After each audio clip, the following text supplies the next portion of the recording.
Universidad Nacional Abierta y a Distancia, UNAD, Programa de Psicología, Módulo Psicodiagnóstico de la Personalidad, Trabajo Colaborativo 2, Grupo 134. En estos momentos este video se trata de los test de personalidad enfocado en dos, el 16PF, los 16 factores de personalidad, y el TAP-T, test de apercepción temática. Comencemos con el 16PF y sus antecedentes teóricos. Cattell partió de los trabajos de Alport y Odberg, que habían hallado en el diccionario 4000 adjetivos que se referían a la personalidad humana. Tras una meticulosa inspección los agrupó en 180 categorías que fueron reducidas después a 45 mediante métodos de correlación. Estas fueron sometidas a una prueba empírica solicitando a observadores entrenados que calificaran la conducta de los sujetos de acuerdo con ellas. Un análisis factorial posterior puso de manifiesto la existencia de 15 factores que fueron nombrados alfabéticamente de la A a la O. A medida que se desciende en el alfabeto, los factores pierden algo de su valor explicativo, aunque todos resultan útiles. Después se crearon preguntas para cada uno de estos factores y se administraron como un cuestionario a un grupo de sujetos. Los análisis factoriales replicaron la estructura observada con las escalas de calificación.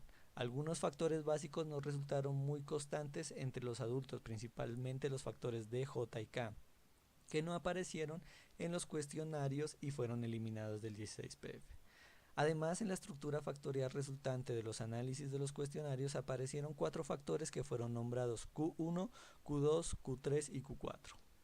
Estos factores solo se encontraron en los cuestionarios, no se observaron en el análisis del lenguaje ni en las escenas de calificación, pero puesto que aparecen a partir de datos subjetivos, parecía claro que medían respuestas internas, que no tenían manifestaciones externas claras. Cattell consideró adecuado incluirlos en los cuestionarios. La denominación Q denotaba que estos factores solo aparecían en cuestionarios y podían estar afectados por la distorsión y por ello presentar resultados menos satisfactorios. Esta es otra razón por la que lo situó al final del cuestionario. Sin embargo, estos factores han resultado más válidos de lo que a un principio se pensó. En cuanto a su uso, las contestaciones se recogen en una hoja de respuesta separada, nunca sobre el mismo cuadernillo. En primer lugar, se le pide al sujeto que anote los datos de identificación en la parte superior de la hoja de respuestas. A continuación, se le indica que lea, a la vez que lo hace el examinador en voz alta, las instrucciones de la portada del cuadernillo y conteste en la hoja a los 4 ejemplos que se le propone. En ocasiones es preferible leer y discutir con el sujeto ciertos puntos de las instrucciones, aunque el examinador debe ser siempre juez crítico en cualquier situación particular. Para contestar en la hoja y señalar sus respuestas, el sujeto debe colocar la hoja de forma apaisada.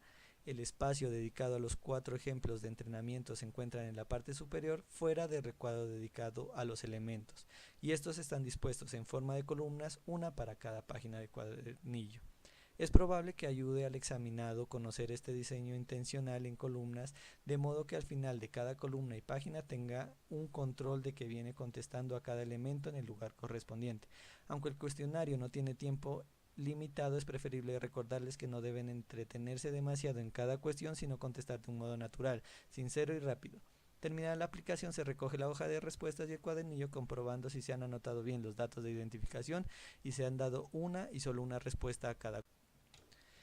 En cuanto a la metodología, la prueba maneja 2 metodologías. Primero está la univariada, que consiste en el análisis de cada una de las variables estudiadas por separado, es decir, el análisis está basado en una sola variable. Las técnicas más frecuentes de análisis univariado son la distribución de frecuencias para una tabla univariada y el análisis de las medidas de tendencia central de una variable. Se utiliza únicamente en aquellas variables que se midieron a nivel de intervalo o de razón. La distribución de frecuencias de la variable requiere de ver cómo están distribuidas las categorías de la variable, pudiendo presentarse en función del número de casos o en términos porcentuales. La siguiente es la multivariada. Es el conjunto de métodos estadísticos cuya finalidad es analizar simultáneamente conjunto de datos multivariantes, en el sentido de que hay varias variables medidas para cada individuo u objeto estudiado. Su razón de ser radica en un mejor entendimiento del fenómeno objeto de estudio, obteniendo información que los métodos estadísticos univariantes y bivariantes son incapaces de conseguir. Para terminar, seguimos con la aplicación. El 16PF está disponible en dos formatos de aplicación. A, tradicional, papel y lápiz, para el cual el profesional realiza la corrección de manera automática mediante el TEA, corrige. Y B, aplicación online o por internet, en la cual los ítems se presentan directamente en la pantalla a la persona evaluada y la corrección también se realiza de manera automática.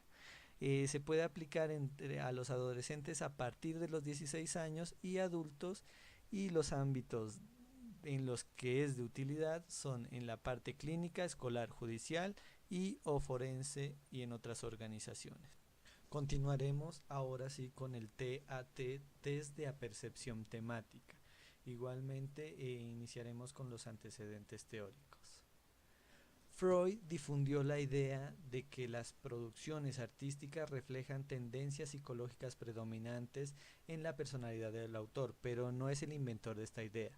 Se inspiró ante todo en el trabajo de Burchard sobre Renacimiento italiano, obra en que el tipo de personalidad y las atmósferas propias de esa época fueron recreadas mediante el análisis de las obras de arte que había producido. En 1907, Brittain publica una prueba para el estudio de la imaginación, que anticipa exactamente el TAT. Se presentaban 9 imágenes a unos adolescentes que debían redactar las historias que aquellas les sugerían. Igual que con otros test de la misma época, precursores de Rorschach, la interpretación se centraba sobre la imaginación y no sobre la personalidad. Desconocida durante 25 años, la técnica de Brittain fue retomada en 1932 por Schwartz en forma de un test de imagen de la situación social, para cuyo examen se servía de mineros delincuentes. En 1935, Morgan y Murray publicaron la primera forma de temática perception test. En 1938, Murray integró en él los resultados de su doctrina de la personalidad, contenida en su libro Exploración de la personalidad. En 1946, publicó la forma definitiva del test, tercera forma, con el manual de aplicación que actualmente se utiliza. En cuanto a su uso, de acuerdo con las instrucciones originales de Murray, la prueba debe aplicarse en 2 sesiones a razón de 10 láminas en cada una, seleccionadas de acuerdo a los criterios señalados más arriba. El sujeto debería estar tendido en un diván, el examinador ubicado fuera del campo visual, pero lo suficientemente próximo como para alcanzarle las láminas y tomar las que el sujeto devuelve. Se le dice al sujeto que se le van a presentar una serie de láminas de a una por vez y que para cada una de ellas deberá inventar una historia que contenga un pasado, un presente y un futuro, enfatizando lo que los personajes puedan estar sintiendo o pensando. El examinador a su vez debe tomar nota textual de lo que el paciente diga, incluyendo las observaciones o acotaciones que haga. Deberá abstenerse de intervenir en el relato y hacer solo las preguntas que sean estrictamente necesarias para posterior interpretación, como por ejemplo el sexo o el tipo de relación entre los personajes, si ello no se desprendería de relato espontáneo. Continuaremos con la aplicación del test de apercepción temática. Entre los principios que fundamentan al test de apercepción temática, Murray destaca 2 tendencias, ambas de carácter proyectivo. La primera ante situaciones ambiguas o inestructuradas, donde el sujeto tiende a interpretarlas según sus propias experiencias, deseos o inclinaciones. La segunda, al inventar historias, los contenidos mentales predominantes se exteriorizan en forma consciente o inconsciente.